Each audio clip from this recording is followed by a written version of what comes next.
Hello friends, welcome to Piyush sir physics.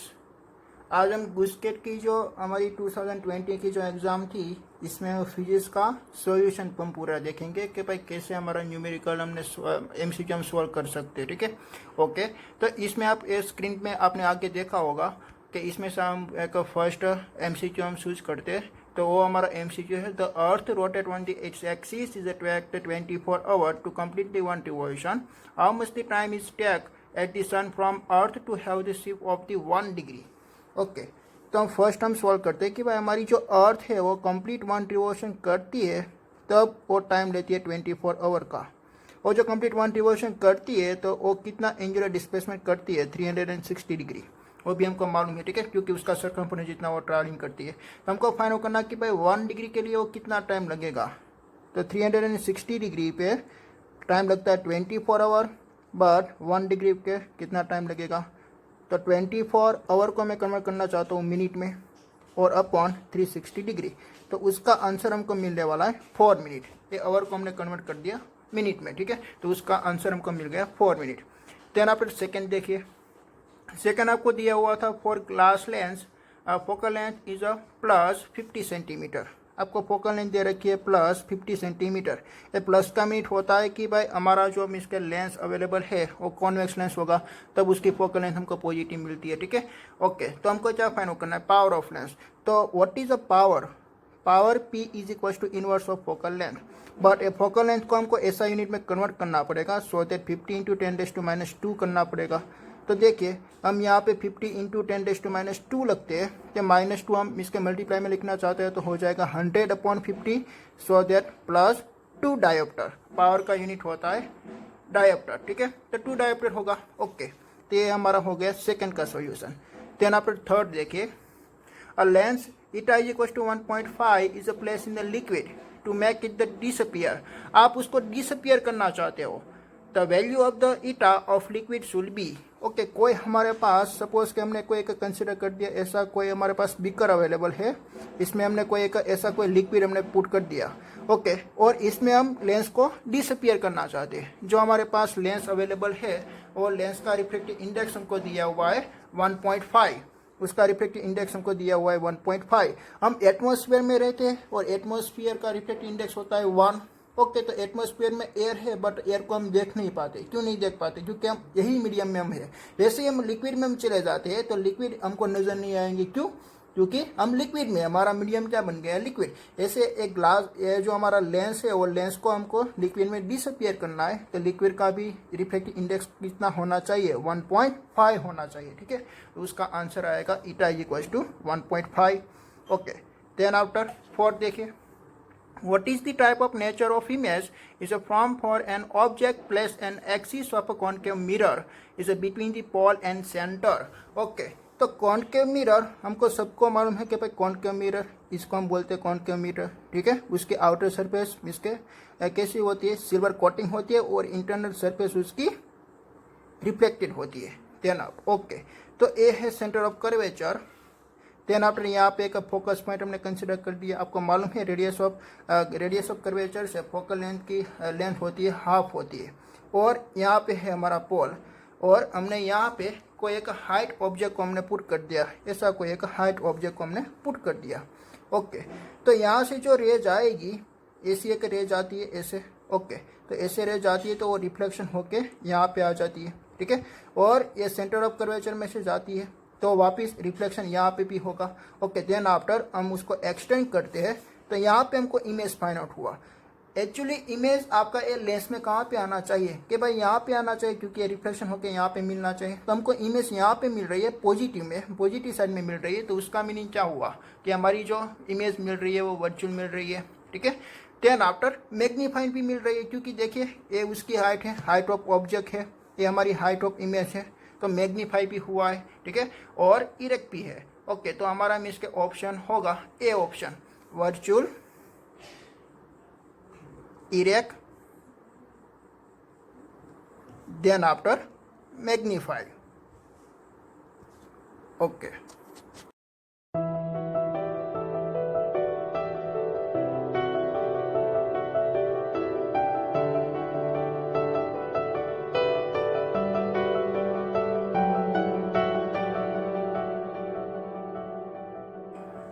Then after दूसरा हम 4 MCQ हम सॉल्व करेंगे जो आपने स्क्रीन पर देखा। इसमें से हम फर्स्ट कंसिडर करते हैं MCQ number 5। The distance between the two slit is 3 mm and a screen is placed at the distance 2 meter when the blue green lights of the wavelength is 500 nanometer is used to distance between the two fringes will be। Okay, यहाँ पे आपको 2 slit दे रखी है तो आपको idea होना चाहिए कि भाई ये डबल स्लिट एक्सपेरिमेंट का ही होगा। ओके, तो डबल स्लिट एक्सपेरिमेंट का हमारा फ्रिंज का इक्वेशन क्या है, फ्रिंज विड्थ का इक्वेशन क्या है, beta is equal to lambda D upon small d है। ठीक है, ओके, इसमें आपको सभी की वैल्यू भी दे रखी है कि भाई 2 स्लिट की इसका डिस्टेंस में के स्मॉल डी आपको 3 mm दे रखा है। सो दैट 3 × 10⁻³ हम कंसिडर करेंगे। देन आपको कैपिटल डी भी आपको दे रखा है 2 मीटर। ओके, और वेवलेंथ लैम्डा भी आपको दे रखा है 500 नैनोमीटर।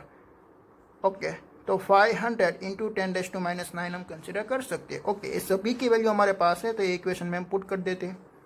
तो 500 × 10⁻⁹ and capital D is 2 and small d is 3 × 10⁻3। Okay, तो 500 × 2 सो दैट 1000 और 1000 की ऑर्डर होती है 10⁻3।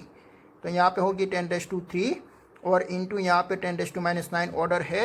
ये जो डिवाइड में 10⁻3 वो मल्टीप्लिकेशन में हो जाएगी 10⁻3 और यहाँ पे आएगी 1/3। 1/3 का क्या आंसर आती है वो भी हमको मालूम है, 0.33 आती है।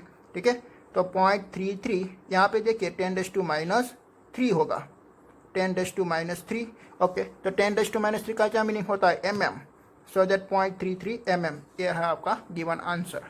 ओके, देन आप नेक्स्ट देखिए 6 नंबर।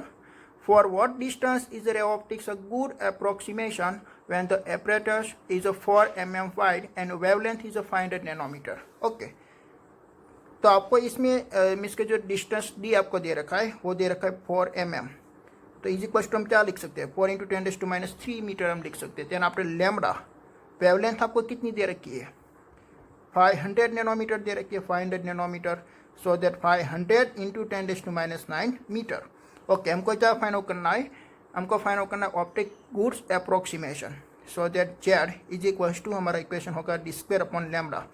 सो दैट यहाँ पे देखिए कि भाई डी हमको दे रखा है 4, तो 4 का स्क्वायर होगा 16 × 10⁻6 अपॉन 5 इंटू यहाँ पे हम क्या लिख सकते हैं 10⁻7 लिख सकते हैं। ठीक है, ओके, देन आफ्टर यहाँ पे देखिए 10⁻7 को हम ऊपर ले जाते हैं तो हो जाएगा प्लस, तो 10⁻6 एंड 10⁻7 सो दैट 10, तो यहाँ पे 160 upon 5 so that Z is equal to 32 metre. ये आ गया आंसर। देन आफ्टर 7 देखिए रिजोल्विंग पावर ऑफ माइक्रोस्कोप। तो इसका तो हम पूरे के पूरे हम थियरी हम स्टडी करके आते हैं। ठीक है, तो उसका जो ऑप्शन आता है रिजोल्विंग पावर ऑफ माइक्रोस्कोप वो आता है 1.22 lambda upon 2 eta sine beta. ठीक है, ऑप्शन नंबर ए। इसमें तो आपको पूरी थियरी स्टडी करनी पड़ेगी। ठीक है, आप ये थियरी आप स्टडी कर सकते हो। ठीक है, okay, 1.22 lambda upon 2 eta sine beta, this eta is reflective index. Okay, then after 8 देखिए how much is the de-Broglie wavelength for an electron acceleration by an 10 volt potential difference. Okay, तो आपको potential difference में यहाँ पे मैं 7 में कर लेता हूँ। आपको पोटेंशियल डिफरेंस दे रखा है और de-Broglie वेवलेंथ आपको फाइंड आउट करनी है। तो de-Broglie वेवलेंथ का इक्वेशन होता है lambda is equal to h upon p। ये p क्या है, मोमेंटम है। हमारे पास काइनेटिक एनर्जी का इक्वेशन होता है 1/mv²। This is the kinetic energy, तो उसको मैं ई लिख देता हूँ। ठीक है, ओके, तो उसको पी में कन्वर्ट करने के लिए मैंने क्या किया, यहाँ पे एम के साथ मल्टीप्लाई भी कर दिया और डिवाइड भी कर दिया। तो यहाँ पे आ जाएगा p² upon 2m। So that p² upon 2m सामने की साइड चला जाएगा तो 2me हो जाएगा। So that p is equal to find out होगा √2me। ओके, तो आप ये वाली जो फॉर्मूला है ना आप ऐसे भी अप्लाई कर सकते हो, lambda is equal to h upon √2me लिख के, और E इज इक्वल टू यहाँ पे काइनेटिक एनर्जी है बट आपको पोटेंशियल एनर्जी लिखनी है तो पोटेंशियल एनर्जी में आप QE लिख सकते हो, बट यहाँ पे इलेक्ट्रॉन है इसलिए आप 2meVB लिख सकते हो। ठीक है, यहाँ पे आपको पोटेंशियल दे रखा है, H की वैल्यू भी आपको आती होगी 6.626 × 10⁻34। Then for mass of electron 9.1 × 10⁻31। Electron के चार्ज की वैल्यू भी आपको आती होगी 1.6 × 10⁻19 और पोटेंशियल की वैल्यू आपको दे रखी है। ठीक है, ओके, तो आप उसकी वैल्यू आप पुट करेंगे तो उसका बेसिक इक्वेशन ऐसा मिलता है 1.22 अपॉन पोटेंशियल अपॉन वी, और ए है नैनोमीटर में, ठीक है। मैं यहाँ पे मैं लिख देता हूँ तो आपको ख्याल आए। 1.22 नैनोमीटर अपॉन √100। ओके, तो √100 का आंसर कितना होता है? √100 का आंसर होता है 10, ठीक है। डिवाइड में 10 आ जाएगा तो यहाँ पे आपका आंसर आएगा 0.123 नैनोमीटर, ठीक है। ओके,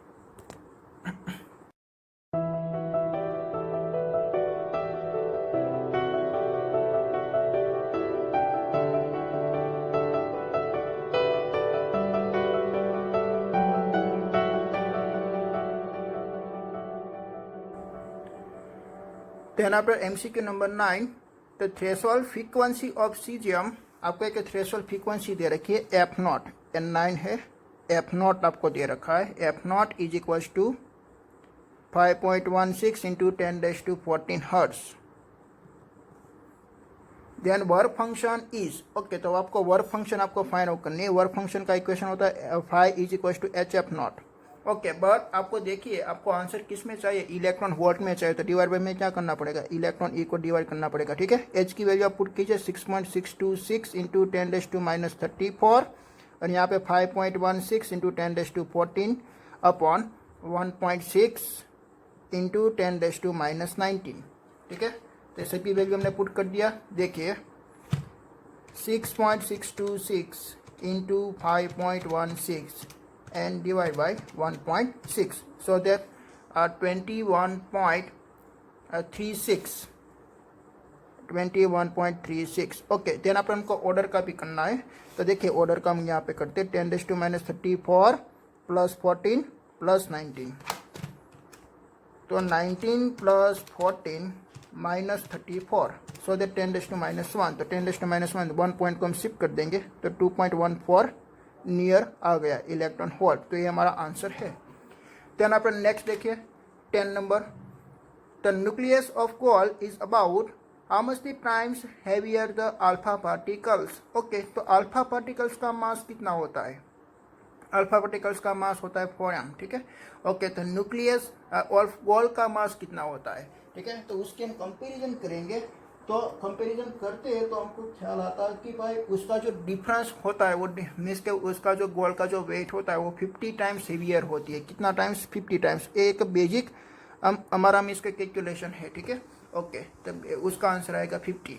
देन आपने 11 देखिए, तो 11 में आपको दे रखा है the ground state energy of hydrogen atom is -13.6 electron volt. तो what is the kinetic energy of electron in this state? Okay, तो ग्राउंड स्टेट में जो आपको एनर्जी दे रखी है ना, वो टोटल एनर्जी आपको दे रखी है। Total energy is equal to आपको दे रखी है -13.6 इलेक्ट्रॉन वोल्ट। बट आपको ख्याल है उसकी रिलेशनशिप के पास kinetic energy is equal to होती है माइनस एनर्जी। ओके, तो माइनस माइनस काइनेटिक एनर्जी आपकी कभी भी नेगेटिव नहीं आ सकती है। काइनेटिक एनर्जी ऑलवेज पॉजिटिव आएगी, और ये पॉजिटिव आती है 13.6 इलेक्ट्रॉन वोल्ट। तो ये आ गया उसका आंसर। देन आप 12 नंबर देखिए, तो minimum wavelength of a Balmer series. Okay, Balmer series के आपको मिनिमम वेवलेंथ चाहिए, तो आपको लैम्बडा मिनिमम चाहिए, तो एन आप क्या लिख सकते हो? इन्फिनाइट आप लिख सकते हो, ठीक है। ओके, तो ब्लैमर सीरीज का हम इक्वेशन लिखते हैं 1/λ इज इक्वल टू r, और स्टार्ट होती है सेकेंड ऑर्बिट से और एन तक हो जाती है, ठीक है। और एन इज इक्वल टू हम क्या लिख सकते हैं? 3, 4, 5 इन्फिनाइट तक हम लिख सकते हैं। ओके, तो 1/λ इज इक्वल टू r, यहाँ पे एटा इज इक्वल टू हम इन्फिनाइट पुट कर देते हैं, तो 1/∞ इज इक्वल टू आ जाएगा 0, और यहाँ पे हम 2 का स्क्वायर 4 लिख सकते हैं। ओके, बट हमको लैम्बडा चाहिए, तो लैम्बडा चाहिए तो हमको क्या करना पड़ेगा? लैम्बडा चाहिए तो हमको करना पड़ेगा 4/r करना पड़ेगा, ठीक है।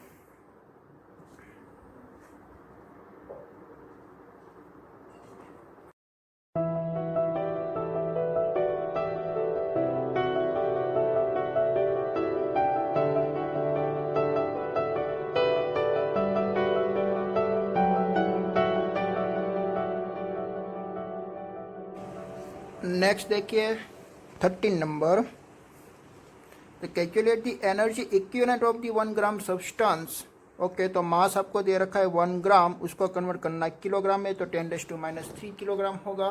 ओके, देन आफ्टर और आपको उसकी एनर्जी निकालनी है। आइंस्टाइन एनर्जी का इक्वेशन होता है mc² c is equal to 3 into 10⁸ so that 10⁻³ और 3 इंटू 10⁸ का आप स्क्वेयर कीजिए, सो दैट 9 का स्क्वेयर होगा 9 इंटू 10⁻³ और 10 यहाँ पे आ जाएगा 16, सो दैट 9 इंटू 10⁻13 जूल। ये हो गया आपका आंसर। देन आप नेक्स्ट देखिए 14 number, in which process neutron is convert into proton. तो ऐसी कौन सी प्रोसेस है कि भाई आपका जो न्यूट्रॉन है वो प्रोटॉन में कन्वर्ट हो सकती है। तो बीटा डीके, कैसे बीटा डीके, देखिए मैं उसकी रिलेशनशिप में इक्वेशन में यहाँ पे देख देता हूँ। This is atomic weight and atomic number, और यहाँ पे हमने सब्सटेंस कंसिडर किया है एक्स मीन्स के कोई भी हो सकता है, ठीक है। ओके, तो हमको मिलने वाला है कि भाई उसमें एटॉमिक वेट में कोई भी चेंजेस नहीं होने वाला है। बट यहाँ पे देखिए एटॉमिक वेट तो इतना ही है, बट यहाँ पे देखिए Z+1 हो गया, तो प्लस होना उसका क्या मीनिंग हुआ कि भाई यहाँ पे प्रोटॉन की स्ट्रेंथ ज़्यादा हो गई, ठीक है। ओके, और उसको मैं नाम दे देता हूँ Y। ओके, तो यहाँ पे इलेक्ट्रॉन भी रिलीज होगा, और इस वाली प्रोसेस को हम बोलते हैं beta decay, beta minus decay. Then आप 15 देखिए, the forbidden gap between the conduction band and valence band is maximum. Okay, ये तो सबको आता होगा कि भाई सुपर कंडक्टर में तो उतना मैक्सिमम तो नहीं होता, इंसुलेटर मटेरियल में सबसे ज़्यादा होता है। इंसुलेटर मटेरियल में जो फॉरबिडन गैप मैक्सिमम होता है, इसलिए तो इजीली आपका जो इलेक्ट्रॉन वैलेंस बैंड में होती है वो कंडक्शन बैंड में नहीं आ सकती है। यहाँ के वाले जो बैंड होती है वो होती है कंडक्शन बैंड, देन अपने यहाँ पे जो होती है वो वैलेंस बैंड होती है। अगर अपने जो ये मीन्स का अपना जो ये जो डिस्टेंस है, डिस्टेंस आपने मैक्सिमम कर दिया, तो वैलेंस बैंड में रहने वाला जो इलेक्ट्रॉन है वो इलेक्ट्रॉन को इतना डिस्टेंस ट्रैवल करने में हाई एनर्जी की रिक्वायरमेंट होगी, और हाई एनर्जी की रिक्वायरमेंट इंसुलेटर मटेरियल में हो सकती है, ठीक है। ओके, तो उसका आंसर होगा इंसुलेटर मटेरियल। देन आप 16 देखिए, तो 16 में आपको देखिए मैं यहाँ पे मैं ड्रॉ कर देता हूँ AB, और यहाँ पे आपका आउटपुट Y। तो 0 0 1 1 0 1 0 1 1 1 1 एंड 0। ओके, तो देखिए ये हमको आउटपुट क्या मिलने वाला है कि भाई 0 0 है तो 1 मिल रही है, तो एन गेट हो सकती है, ठीक है। 0 0 है तो 1 एन गेट नहीं हो सकती है। ओके, तो उसका क्या हो सकता है, उसका मीन्स के इन्वर्स हो सकता है, नॉट गेट हो सकती है, ठीक है। ओके, देन आप 0 1 है तो हमको रिजल्ट मिल रही है 1, तो रिजल्ट हमको 1 मिल रही है, तो उसका क्या मीनिंग हुआ, दोनों में से कोई भी एक स्विच आपकी क्लोज है, ठीक है। उसका क्या मीनिंग हुआ कि कोई भी एक आपकी स्विच क्लोज है तो उसका रिजल्ट आपको मिलेगा, उसका रिजल्ट आपको मिलता है 0। ओके, देखिए कि भाई मैं यहाँ पे आपको एक समझाना चाहता हूँ एन गेट के बारे में और गेट के बारे में। एन गेट का क्या मीनिंग होता है, एन गेट का ऐसा मीनिंग होता है इसमें जो दो स्विच होती है ना, वो दो स्विच आपने सीरीज में लगाई हुई है, और यहाँ पे आपकी बैटरी है, और यहाँ पे आप बल्ब लगा सकते हो, ठीक है। सीरीज में लगाना उसको हम बोलते हैं एन गेट, और पैरेलल में लगाना, ऐसे हमने उसको पैरेलल में लगा दिया, एक स्विच यहाँ पे और दूसरी स्विच यहाँ पे, ऐसे यहाँ पे है बैटरी और यहाँ पे बल्ब है, ठीक है। This is the bulb, this is also bulb. Okay, तो ये हो गई और कंडीशन, और कंडीशन। ओके, अब देखिए रिजल्ट, आप देखिए रिजल्ट, आप स्टडी कीजिए।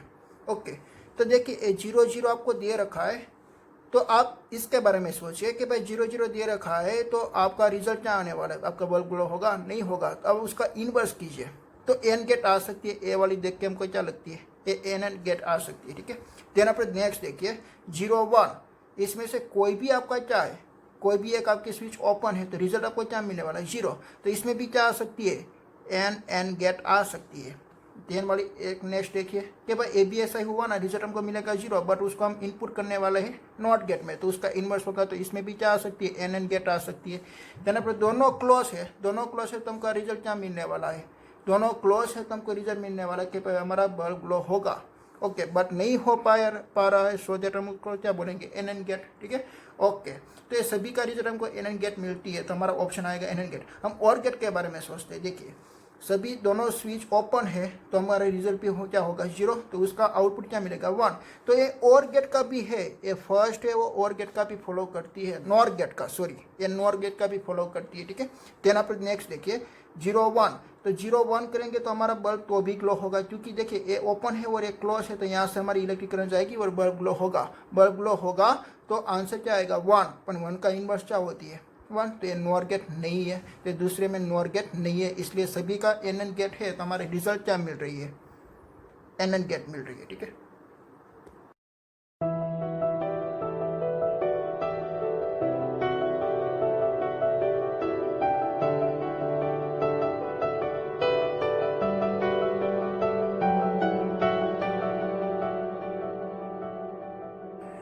For a pure silicon, is a crystal has a 5.28 atoms per meter cube is drop. Okay. और 1 ppm is a concentration is a pentavalent. आप पेंटावेलेंट को ड्रॉप कर रहे हो, इसके इलेक्ट्रॉन आप फाइंड आउट कर सकते हो। ठीक है, इस नंबर इज 17। Okay, 5 into 10⁻28। और 1 ppm का क्या मीनिंग होता है, what is the meaning of 1 ppm? 1 ppm का मीनिंग होता है पार्ट्स पर मिलियन। ओके, पार्ट्स पर मिलियन, सो दैट 1/10⁻6, 1/10⁻6। आप किसकी ड्रॉपिंग करना चाहते हो, पेंटावेलेंट की। ठीक है, पेंटावेलेंट मीन्स के नंबर ऑफ इलेक्ट्रॉन हमको यहाँ से मिलेगा कितना 5 into 10⁻28 upon 10⁻6, so that 5 into 10⁻22, this is the number of electron. और आपको एक गिवन डेट इंस्टेंटिक मीन्स के आपको नंबर ऑफ डेंसिटी आपको दे रखी है 1.5 इंटू 10⁻16, सो दैट उसका रिलेशनशिप क्या होती है Ni² is equal to Ne into NH। Okay, तो नंबर ऑफ होल्स आपको फाइंड आउट करना है, so that Ni² upon Ne। तो Ni की वैल्यू आपको दे रखी है, मैं यहाँ पे लिख देता हूँ Ni is equal to 1.5 into 10⁻16, so that here 1.5 into 10⁻16 square upon 5 into 10⁻22। Okay, तो उसका आप मिस के कैलकुलेशन करके उसकी आंसर आएगी 4.5 इंटू 10⁻9। ठीक है, तो ये हमारा मिल गया आंसर। देन आफ्टर 18 देखिए, in diode increase in forward voltage the thickness of the depletion layer. अगर आप वोल्टेज को इंक्रीज करेंगे तो डिप्लेक्शन लेयर डिक्रीज होके जाएगी, डिप्लेक्शन लेयर उसकी डिक्रीज होगी। ओके, एक मिस के थियरी के लगता है एक क्वेश्चन है कि भाई जैसे जैसे हम वोल्टेज की वैल्यू इंक्रीज करके जाएंगे, हम वोल्टेज की वैल्यू इंक्रीज करना, उसका मीनिंग हुआ कि भाई एनर्जी हम उसको इंक्रीज हम सप्लाई कर रहे हैं। अगर एनर्जी मैक्सिमम होगी तो मिस के क्या होगा, अगर एनर्जी मैक्सिमम होगी तो उसकी डिप्लेशन लेयर की विड्थ डिक्रीज होके जाएगी। 19 समझिए, इसमें मोस्ट ऑफ स्टूडेंट ने गलती कर दी होगी। 19 वाला क्वेश्चन फिजिक्स आपको सोच समझ के आपको आंसर देना चाहिए। If charge is a cube placed on the vertex of cube is not center। ठीक है, सभी बच्चे ने क्या गलती कर ली होगी कि भाई ऐसा उसने क्यूब बना दिया और उसने चार्ज को रख दिया सेंटर में, बट यहाँ पे आपको साफ साफ दिखाई दे रहा है कि भाई वर्टेक्स में आपको दे रखा है, यहाँ पे आपको दे रखा है। ठीक है, okay, then flux is passing through the one surface of cube.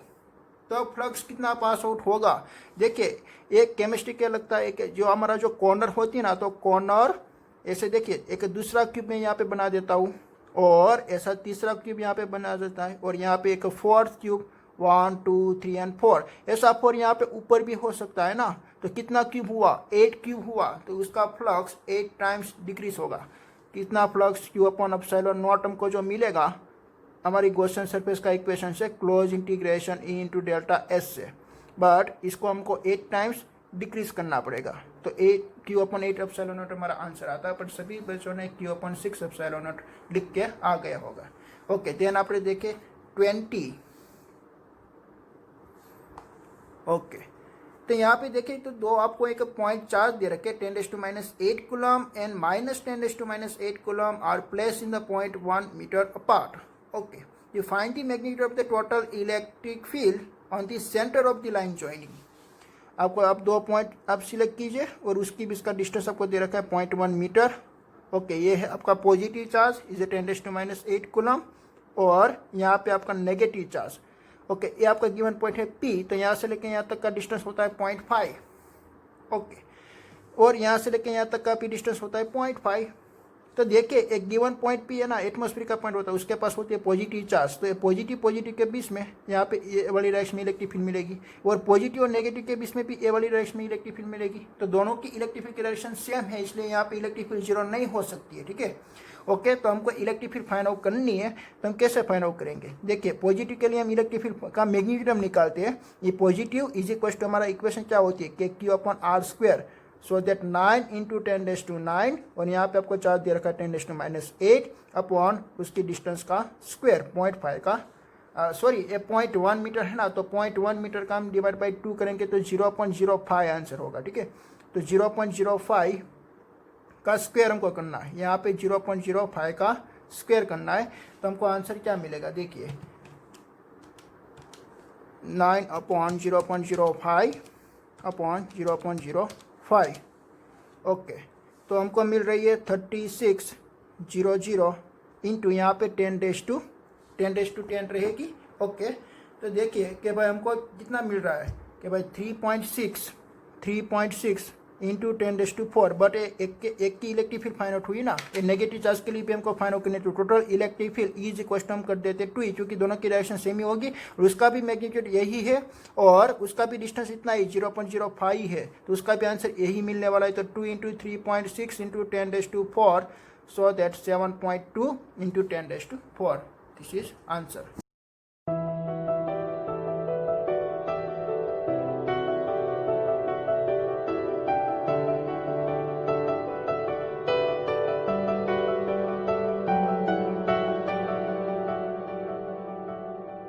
Next 21 देखिए, जो 21 वाला है ना, वो जो हमारा गुजरात बोर्ड का जो पुराने वाला जो सिलेबस था उसका एक न्यूमेरिकल है। The charge density of a uniform charge infinite plane is a sigma, the simple pendulum is a suspend is a vertically downward is near it, the charge Q0 is placed on the metallic bob if the angle is made by the string is a theta is vertical direction। Okay, तो phenomena को आप समझिए, ऐसी कोई एक plate दे रखी है, इसमें पॉजिटिव चार्ज भी हो सकती है। ठीक है, पॉजिटिव चार्ज की डेंसिटी मीन्स के सिग्मा आपको देखेंगे, सिग्मा का क्या मीनिंग होता है? Surface charge density, charge per unit area होती है। और यहाँ से एक स्ट्रिंग और उसके साथ हमने एक बॉब लगाया हुआ है, उसके पास मास भी होता है, तो डाउनवर्ड डायरेक्शन में mg फोर्स लगेगा और यहाँ पे स्ट्रिंग में एक टेंशन फोर्स लगेगी, और एक टेंशन फोर्स का हम 2 कंपोनेंट्स हम फाइंड आउट कर लेते हैं। यहाँ पे थीटा एंगल है तो ये भी एक थीटा एंगल होगा, क्योंकि यहाँ पे देखिए जेड बन रहा है। ठीक है, ओके, तो ए वाली कंपोनेंट को हम बोल सकते हैं cos थीटा, और ए वाली एलिमेंट को हम बोल सकते हैं t sin theta. Okay, this is the positive, और उसके पास भी पॉजिटिव होती है, तो पॉजिटिव में रिपल्शन होके ए वाली डायरेक्शन में फोर्स लगेगी, F is equal to QE। Okay, तो यहाँ पे देखिए F is equal to QE लगती है, और एक मीन्स के एक प्लेट होती है, इन्फिनाइट प्लेट होती है, तो वो जो इलेक्ट्रिक फील्ड बना रही होगी वो इलेक्ट्रिक फील्ड कांस्टेंट होगी, और उसकी वैल्यू हम जानते हैं E is equal to sigma upon 2 epsilon naught होती है।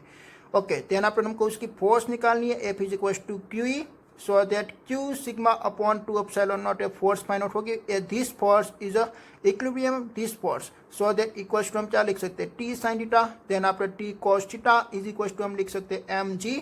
तो this equation number 1, this equation number 2 is divide by 1 2, so that T sin theta upon T cos theta is equals to Q sigma upon mg and 2 epsilon naught। Okay, so that tt is a cancel, sin theta upon cos theta is equals to tan theta is equals to q sigma upon mg 2 epsilon naught, so that tan theta is directly proportional to sigma। ये हमको relationship find out हुई, tan theta is directly proportional to sigma, this is our answer। Then after 22, the dimensional formula of polarization P। Okay, तो polarization क्या क्या meaning होता है? इसे total dipole momentum per unit volume, तो dipole momentum P per unit volume, तो P का unit होता है कूलम इंटू मीटर, क्योंकि उसकी इक्वेशन होती है P is equal to Q, वो आप सभी जानती होगे। ओके, वॉल्यूम का यूनिट होता है मीटर क्यूब, तो यहाँ पे आएगा कूलम इंटू मीटर इनवर्स 2, और कूलम का होता है 80। ये कैसे कि भाई कूलम किसका चार्ज है? Q का है ना, कूलम मीन्स के किसका यूनिट है? सॉरी, तो चार्ज का यूनिट Q है, तो Q इज इक्वल टू हम क्या लिख सकते हैं? देखिए I is equal to Q upon T लिख सकते हैं, तो Q इज इक्वल टू हम IT लिख सकते हैं, उसके यहाँ पे रिलेशन में हमको 80 मिलेगा। ठीक है, और यहाँ पे L⁻², तो ऐसा हमारा ऑप्शन नंबर 1। देन अब 23 देखिए, 23, if relative permittivity of for any the substance is 80, then its electric susceptibility is, okay, तो इलेक्ट्रिक ससेप्टिबिलिटी का इक्वेशन को निकालनी है, तो रिलेटिव परमिएबिलिटी म्यू आर का इक्वेशन होती है 1 प्लस ससेप्टिबिलिटी साई। ओके, तो आपको एक किसकी वैल्यू दे रखी है 80, मीन्स का रिलेटिव परमिएबिलिटी की आपको वैल्यू दे रखी है, तो आपको ससेप्टिबिलिटी निकालनी है, तो 79 आंसर आएगा। ठीक है, देन आपने 24 देखिए, 24 में आपको C1 की वैल्यू दे रखी है 2 माइक्रोफेराड है, C1 इज 2 माइक्रोफेराड है एंड C2 इज 3 माइक्रोफेराड है and V1 equals to 50 volt, then after V2 is equals to 100 volt. तो आपको कॉमन पोटेंशियल निकालना, आपको क्या देखा, देखिए 2 microfarad capacitor is connected with 50 volt supply and 3 microfarad capacitor is connected with 100 volt supply. Now after removing the battery, if two plates of same types of charges are placed to form the new capacitor, then potential difference is how much? Okay, तो common हमको potential निकालना है, तो common potential का equation V1 C1 plus V2 C2 upon क्या होगा total. देखिए हमारा कैपेसिटर का चार्ज का बेसिक इक्वेशन क्या होती है, Q is equal to C, आपको ये याद ही नहीं रखना। देखिए V is equal to Q by C होता है, तो एक Q क्या होती है, this is the total charge, तो एक Q इज इक्वल टू हम CV लिख सकते हैं ना, इसलिए मैंने यहाँ पे CV लिख दिया। यहाँ पे टोटल कैपेसिटर, तो कैपेसिटर C1 प्लस C2 है। ओके, और V1 की वैल्यू आपको कितनी रखी है यहाँ पे 50। ओके, देन आफ्टर आपको कैपेसिटर C1 की वैल्यू आपको कितनी रखी है 2 माइक्रोफेराड है, तो 50 इंटू 2 इंटू 10⁻⁶ हम लिख सकते हैं, प्लस यहाँ पे V2 इज 100 और 3 इंटू 10⁻⁶ हम लिख सकते हैं, और डिवाइड में 3 प्लस 2 सो दैट 5 इंटू 10⁻⁶ हम लिख सकते हैं। ठीक है, ओके, देखिए 50 into 2 so that 100, 100 and 300 so that 400, 400 10⁻⁶ and divide by 5 into 10⁻⁶, so 10⁻⁶ is the cancel, so that 400 upon 5 answer is 80। ठीक है, okay.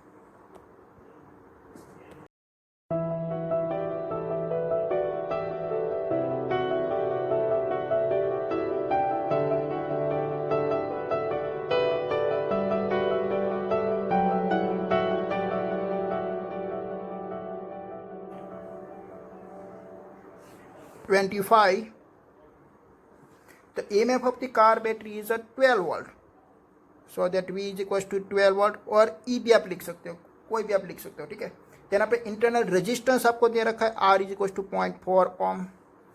Then maximum power draw from the battery, तो मैक्सिमम पावर आपको फाइंड आउट करनी है, तो power का equation basic क्या होती है, P is equals to I square into R होती है, बट यहाँ पे ओम्स लॉ में I is equals to V upon R। ठीक है, ओके, तो मैं यहाँ पे कन्वर्ट करके V स्क्वायर R अपॉन में R लिख देता हूँ, तो R is cancel, R square आएगा, तो यहाँ पे पावर के फॉर्मूला होगी V square upon R, so that 12 का स्क्वायर कीजिए और डिवाइड में लिखिए 0.4, तो 12 का स्क्वायर होता है 144.4 आप कीजिए, तो आंसर आपको मिलेगा 360 वाट। ठीक है, देन आप नेक्स्ट देखिए 26, the resistance of the platinum wire, ये आपका मीन्स के एनसीईआरटी का न्यूमेरिकल है। The wire of platinum resistance the thermometer as the ice point. Okay, तो आइस पॉइंट कब होती है, जब उसका टेम्परेचर 0 डिग्री होता है, तब T1 टेम्परेचर इज 0 डिग्री। ठीक है, ओके, तब उसका रेजिस्टेंस R1 आपको दे रखा है 5 ohm. Then after next steam point, तो स्टीम पॉइंट का क्या T2 is equal to 100 degree होती है, तब आपको दूसरा रेजिस्टेंस दे रखा है 5.23 ohm. Then after when the thermometer is instant hot bath, तो हॉट बाथ के लिए मैं TB में लिख देता हूँ, तो TB का टेम्परेचर आपको फाइंड आउट करना है, calculate temperature of the hot bath आपको फाइंड आउट करना है, और आपको RB की वैल्यू दे रखी है 5.795 ओम। देखिए रेजिस्टेंस की वैल्यू तो ज़्यादा ही है, तो 100 से उसका टेम्परेचर ज़्यादा ही आने वाला। ठीक है, बट यहाँ पे हमको रेफरेंस एक कंसीडर करना पड़ेगा। रेफरेंस हम किसका कंसीडर करेंगे, जो मिनिमम हो वो, तो मिनिमम यहाँ पे ये फर्स्ट वाली कंडीशन है। ठीक है, तो इससे से हम अल्फा की वैल्यू फाइंड आउट कर सकते हैं, और अल्फा की वैल्यू फाइंड आउट हो जाए तब हमारी TB की वैल्यू भी हम फाइंड आउट कर सकते हैं। ठीक है, ओके, तो ऐसा भी हम इक्वेशन निकाल सकते हैं, और डायरेक्ट भी इक्वेशन हमारी बनती है, वो डिवाइड करके हमको निकालनी है। मैं यहाँ पे बेसिक में फॉर्मूला में लिखता हूँ, देखिए R2 is equal to R1 1 plus alpha T2 minus T1, ऐसी हमारी फॉर्मूला है। तो ये फर्स्ट कंडीशन के लिए मैं लिखता हूँ यहाँ पे R100, R2 मिस के यहाँ पे R100 और यहाँ पे R0 में लिख देता हूँ। ठीक है, तो R100 is equal to R0 1 plus alpha, यहाँ पे T2 माइनस T1 हमको क्या मिलने वाला है 100 माइनस 0 मिलने वाला है। ठीक है, देन आप दूसरे के लिए मैं यहाँ पे RB is equal to R0 1 plus alpha, यहाँ पे दूसरे का किसके साथ आप रिलेशनशिप बना रहे हो, जीरो के साथ ना। तो यहाँ पे t माइनस जीरो, ये t हमको निकालनी है ना, तो हम क्या करेंगे, इन दोनों को हम डिवाइड कर देते हैं, ठीक है। ओके, देना पर हमको t को सब्जेक्ट की बनानी है। तो देखिए यहाँ पे ये r0 को मैं उसके साथ में कन्वर्ट मल्टीप्लाई कर देता हूँ। तो r100 is equal to r0 plus r0 alpha 100। Then after यहाँ पे rb is equal to r0 plus r0 alpha t। Okay, r0 को मैं यहाँ पे लेके जाता हूँ और r0 को मैं यहाँ पे लेके जाता हूँ, ठीक है। ओके, तो r100 minus r0 is equal to r0 alpha 100। Then after rb minus r0 is equal to r0 alpha t। Okay, then after हम क्या करेंगे, देन आफ्टर मैं उसको मैं डिवाइड कर दूंगा। देखिए ये इक्वेशन नंबर 1 है, ये इक्वेशन नंबर 2 है। हमको t चाहिए तो मैं 2 डिवाइड बाई 1 करूंगा, 2 डिवाइड बाई 1। तो so that r0 alpha t upon r0 alpha 100 तो इज इक्वल टू मैं rb माइनस r0 लिख सकता हूँ और यहाँ पे r100 माइनस r0 लिख सकता हूँ। तो यहाँ पे alpha alpha cancel, r0 is also cancel. Then after 80 और 100 यहाँ पे तो मैं सामने के साथ में लिखता हूँ, तो यहाँ से मैं कट कर दे, यहाँ पे मैं लिख देता हूँ, ठीक है। और सभी की वैल्यू है हमारे पास, आरबी की वैल्यू है 5.795 और माइनस r0 की वैल्यू है 5 ohm. Then after 5.23 and minus 5 और इंटू 100, तो उसके हम वैल्यू फाइंड आउट करेंगे तो हमारा आंसर मिलता है 345.65 डिग्री, ठीक है। ओके, ये थोड़ा लेंथी था, ठीक है। ओके, देन आपने 27 देखिए।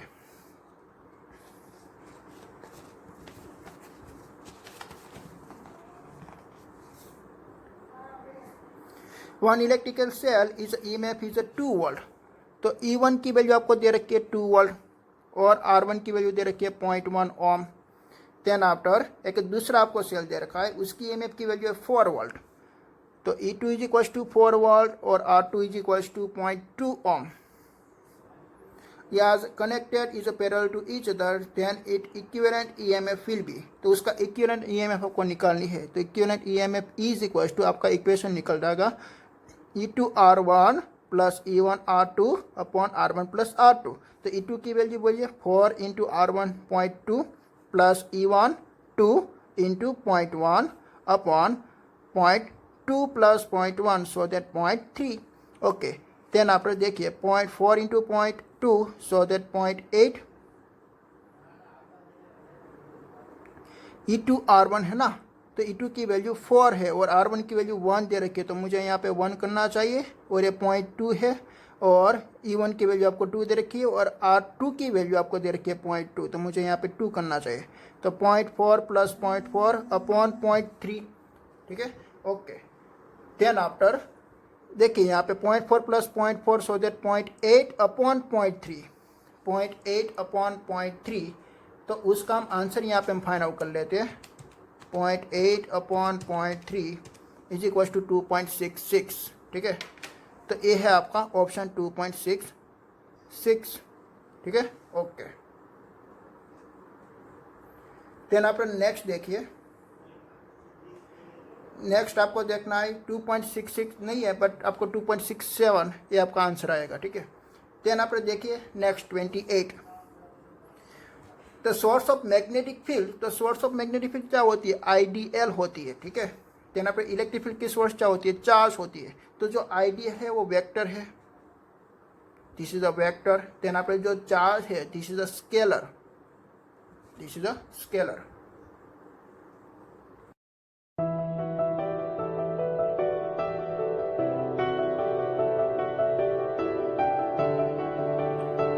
MCQ number 29. Okay, a coil having the 10 ampere into meter square the magnetic moment, ये जो उसका इक्वेशन है वो है मैग्नेटिक मोमेंट आपको दे रखी है m is equal to 10 ampere into metre square. Is place in a vertical plane, it is free to rotate about is horizontal axis. Okay, तो हॉरिजॉन्टल एक्सिस में वो रोटेट कर सकती है। Coincident with its diameter, a uniform magnetic field is the direction of the field okay, तो uniform magnetic field आपको दे रखी है 2 Tesla in the horizontal direction axis such that the initially the axis the coil in this direction of the field. Okay, तो पहले जो starting में जो दोनों की डायरेक्शन थी वो सेम थी। The coil is rotate through an angle of 90 degree under the influence of the magnetic field the moment of inertia, आपको moment of inertia I P दे रखा है is equal to 0.1 kilogram metre square. Okay, then after दूसरा आपको क्या दे रखा है कि मैग्नेटिक फील्ड बी भी आपको दे रखा है टेस्ला। ओके, तो आपको क्या निकालनी है, एंगुलर स्पीड निकालनी है। ओके, हमारा इक्वेशन क्या था, tau is equal to m b sine theta, ये टॉर्क का इक्वेशन है और हमने 11th में स्टडी किया हुआ था। Tau is equal to I alpha is equal to p, हम क्या लिख सकते हैं, एम बी साइन थीटा लिख सकते हैं। What is the alpha, alpha is angular acceleration. तो एंगुलर एक्सेलरेशन किसको बोलते हैं, angular velocity upon time. Okay, so that हम लिख सकते हैं d omega upon d t is equal to m b sine theta. Okay, then after d omega upon d t को मैं यहाँ पे डिस्क्राइब करना चाहता हूँ। D omega upon d t is equal to हम लिख सकते हैं d omega upon d T. देखिए मैंने यहाँ पे डी थीटा के साथ मल्टीप्लाई और डिवाइड कर सकता हूँ, ठीक है। Okay, this is the angular displacement upon with respect to time, it is known as the angular velocity, so that delta omega upon delta theta into omega, ठीक है। ओके, तो हमको d omega upon d t क्या find out हुआ, d omega into d theta into omega find out हुआ, ठीक है। Okay, तो ये जो वैल्यू है मैं वैल्यू में यहाँ पे मैं लिखना चाहता हूँ, तो देखिए I d omega d theta into omega is equal to m b sine theta, so that I omega delta omega is equal to m b sine theta into d theta. अब बहुत साइड क्या करनी है, integration. Integration कहाँ से कहाँ तक करनी है, 0 से लेकर 90 डिग्री तक, वो आपको बताई आई है, ठीक है। और ओमेगा डी ओमेगा का इंटीग्रेशन क्या होती है, ओमेगा स्क्वायर बाई 2 होती है। और यहाँ पे एम बी और साइन थीटा का होता है minus cos theta, so that cos theta और 0 to 90, ये आपको लिमिट लगानी है। तो पहले आप 90 पुट कीजिए तो कोस 90 की वैल्यू होती है 0, देन अपने माइनस कोस 0 और कोस 0 की वैल्यू होती है 1, so that -1 into minus M B, so that M B. तो I omega square upon 2 M B find out हुआ। ओके, तो इसमें से आपको ओमेगा स्क्वायर को सब्जेक्टिव बनाना है, तो ओमेगा स्क्वायर को हम सब्जेक्टिव बनाएंगे तो 2 एम बी अपॉन आई, और ओमेगा को हम सब्जेक्टिव बनाएंगे तो रूट में आ जाएगा, ठीक है। और सभी आपको यहाँ पे वैल्यू जो दे रखी है वो आपको यहाँ पे पुट कर देनी है। तो 2 इंटू 10 इंटू बी की वैल्यू आपको दे रखी है, बी की वैल्यू आपको दे रखी है 2 टेस्ला, तो into 2 upon 0.1, so that root में आ जाएगा 400, तो 400 का आएगा 20 रेडियन पर सेकेंड। ओके, देन अपन नेक्स्ट देखिए 10 ampere current is passing through a very long wire of radius 5 centimetre. Okay, आपको एक वेरी लॉन्ग वायर दे रखा, मैं यहाँ पे भी लिख देता हूँ, उसके आपको एक फिगर ही समझनी है। ओके, ये जो रेडियस आपको दे रखी है वो 5 सेंटीमीटर दे रखी है। Then magnetic field at the distance of the 2 centimetre inside from its curve surface, this curve surface, और कर्व सरफेस से लेके 2 सेंटीमीटर तक, ये डिस्टेंस है 2 सेंटीमीटर, तो यहाँ से लेके यहाँ तक का डिस्टेंस कितना होगा, 3 सेंटीमीटर होगा, ठीक है। ओके, तो उसमें आपको magnetic field b find out करनी है। तो यहाँ पे इनसाइड आपका पॉइंट यहाँ पे इनसाइड है, तो एम्पियर सर्कुलर लॉ का हमने यूज करके हमने इक्वेशन निकाला था, बी इज इक्वल टू, हमारा इक्वेशन था mu not I R upon 2 pi A square. What is the A is the radius of the wire. Okay, तो ए आपको दे रखा है 5 सेंटीमीटर, देन आप आर इज इक्वल टू आपको दे रखा है 3 सेंटीमीटर, ठीक है। अब सभी की वैल्यू आप यहाँ पे पुट कर दीजिए, so that mu not I की वैल्यू आपको दे रखी है 10 एम्पियर। ओके, तो हम 10 एम्पियर हम पुट कर देते हैं। देन आप स्मॉल आर की वैल्यू 3 इंटू 10⁻², क्योंकि 3 सेंटीमीटर में है, इसको हमको मीटर में कन्वर्ट करना है तो 3 इंटू 10⁻² होगा। देन आफ्टर यहाँ पे 2 पाई और म्यू नॉट की वैल्यू मैं यहाँ पे पुट कर देता हूँ 4 pi into 10⁻⁷।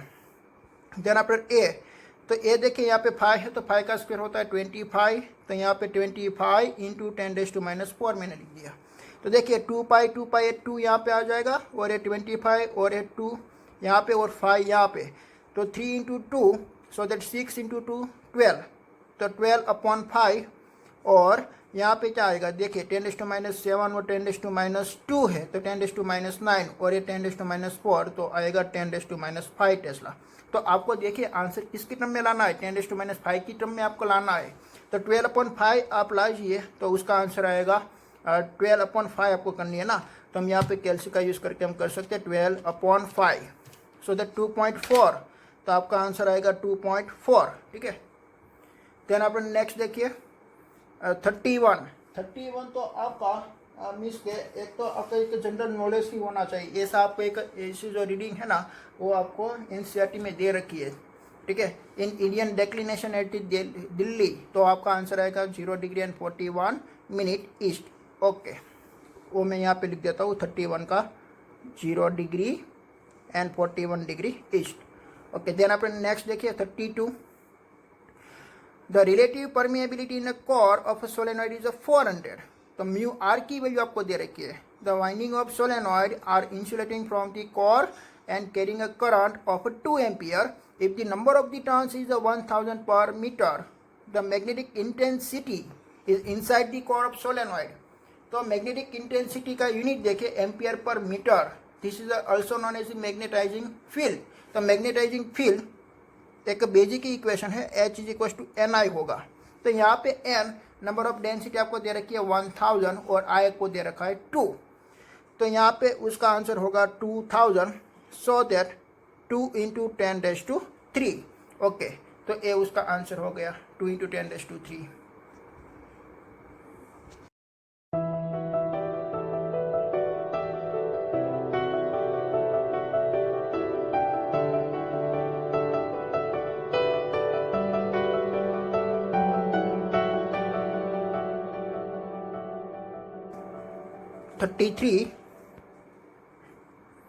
The coil having the 1000 turns, तो मैं यहाँ पे सभी लिख के जाता हूँ, N is equal to 1000। Then आपका एरिया आपको दे रखा है A is equal to 0.1 metre square, is rotate half revolution per second, so that frequency is 0.5 hertz. It is placed in a uniform magnetic field of 0.01 Tesla, so that B is equal to 0.01 Tesla. Is a perpendicular to the axis, the rotation of a coil, the maximum EMF voltage is generated in the coil. तो आपको induce EMF को find out करना है। E is equal to एक कैसा concept हो गया AC generator का, तो induce EMF of AC generator NBA omega, ठीक है। और ओमेगा इज इक्वल टू हम क्या लिख सकते हैं 2πf, तो NAB 2πf, सभी के आप वैल्यू पुट कीजिए। N की वैल्यू आपको दे रखी है 1000.1, B की वैल्यू 0.01, यहाँ पे 2π और फ्रीक्वेंसी दे रखी है 0.5, ओके। देखिए 0.1 एंड 0.01, सो दैट ए होगा 10⁻³ और ए होगा 10⁻3, तो ए सभी कैंसिल ही हो गया। और 2 और 0.5 तो 1/2, तो यहाँ पे आएगा पाई इज इक्वल टू 3.14, ये हो गया आपका आंसर, ठीक है।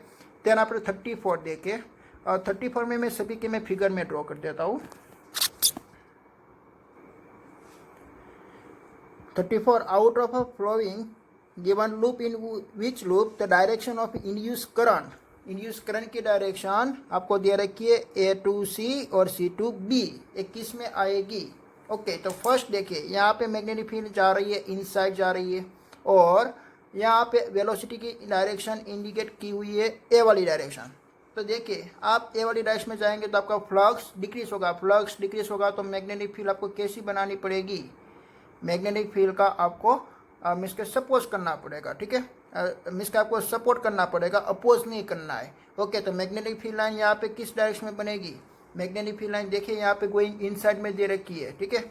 तो गोइंग इनसाइड में दे रखी है, और आप फ्लक्स को क्या करना चाहते हो, आप ऐसे आप लेके जाएंगे तो डिक्रीज करोगे ना, तो डिक्रीज करोगे तो आपको ऐसे ही जाना है ना, ओके। मैग्नेटिक फील्ड आपको इनसाइड बनानी है, तो इनसाइड बनाने के लिए देखिए यहाँ पे डायरेक्शन आएगी ACB डायरेक्शन आएगी, ऐसे जाना है, ठीक है।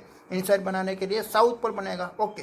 देन आप दूसरा यहाँ पे सोचिए, यहाँ पे आउटवर्ड डायरेक्शन में है, ओके। तो यहाँ पे भी फ्लक्स क्या होगा, डिक्रीज होगा, तो आउटवर्ड डायरेक्शन में बनाने के लिए यहाँ पे एक नॉर्थ पोल बनना चाहिए, तो नॉर्थ पोल के लिए CAB आएगा, पर यहाँ तो आपको ACB है ना, ओके। तो ए वाला तो आपका ट्रू हो गया, देना प्रोग्राम सभी का चेक करते हैं, देखिए। और V वेलोसिटी ए वाली डायरेक्शन में, तो यहाँ पे भी कैसा आना चाहिए, क्लॉकवाइज डायरेक्शन में, एंटी क्लॉकवाइज डायरेक्शन में आना चाहिए, नॉर्थ पोल जैसा बनता है, ठीक है।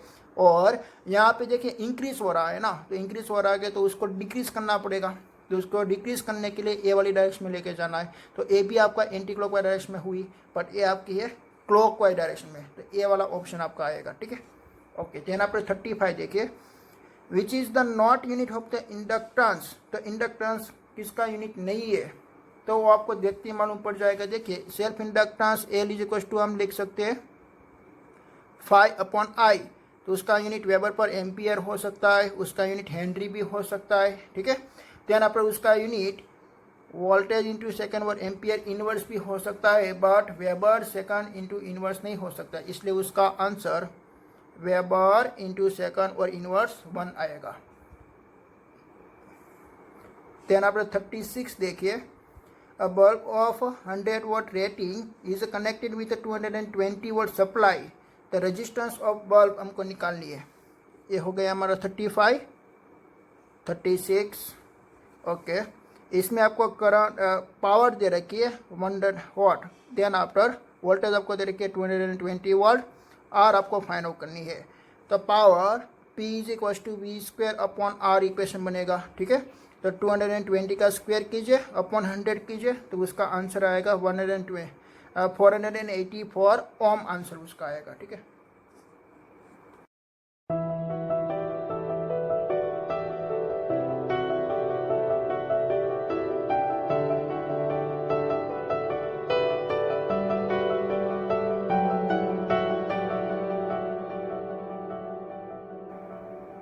और 37, a sine voltage having the maximum value of 283 volt, the frequency of the 50 Hz is applying to LCR series connection where R is equal to 3 ohm, L is equal to 25.40 millihenry, C is equal to 796 microfarad.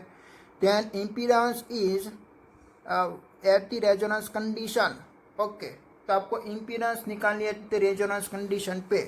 तो impedance का basic equation होता है Z is equal to R² plus omega L minus 1/ωc², but at the resonance omega L is equal to 1/ωc, so that Z is equal to √R², so that Z is equal to R, so that your answer is 3 ohm, okay. Then after next देखिए 38, what is the correct for the real transformer. तो real transformer में क्या होगा, real transformer में जो हमारा input power है, हमारा एफिशिएंसी का इक्वेशन क्या कहती है, efficiency is equal to output upon input, but efficiency हमको क्या 1 मिल सकती है, रियल में नहीं मिल सकती है। तो वैसे यहाँ पे पावर का आप सोचिए कि भाई पावर को हमको इनपुट पावर हमको ज़्यादा रखना पड़ेगा, PI is greater than 2PO, ठीक है। देन आफ्टर नेक्स्ट देखिए 39, the source of displacement current. The source of displacement current ये आपने इलेक्ट्रोमैग्नेटिक वे में स्टडी किया हुआ था, this is a changing of electric field, तो उसका आंसर आएगा changing is electric field.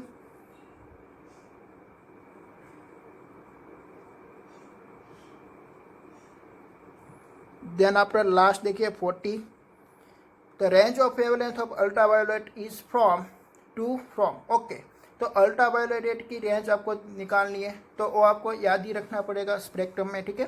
400 nanometre to 1 nanometre उसका आंसर आएगा 400 nanometre to 1 nanometre, okay. Hello friends, अगर आपको अच्छा लगे तो इस चैनल को आप सब्सक्राइब कीजिए और लाइक कीजिए और अपने फ्रेंड को आप शेयर भी कर सकते हो, ओके। और देन आपने जो सभी सारे जो MCQ सॉल्व किए हैं नोट्स की मैं आपको PDF में डिस्क्रिप्शन में डाल देता हूँ। देन आप एक क्वेश्चन पेपर की मैं PDF में मैं रख देता हूँ, ठीक है। तो दोनों की PDF आपको डिस्क्रिप्शन में मिलेगी।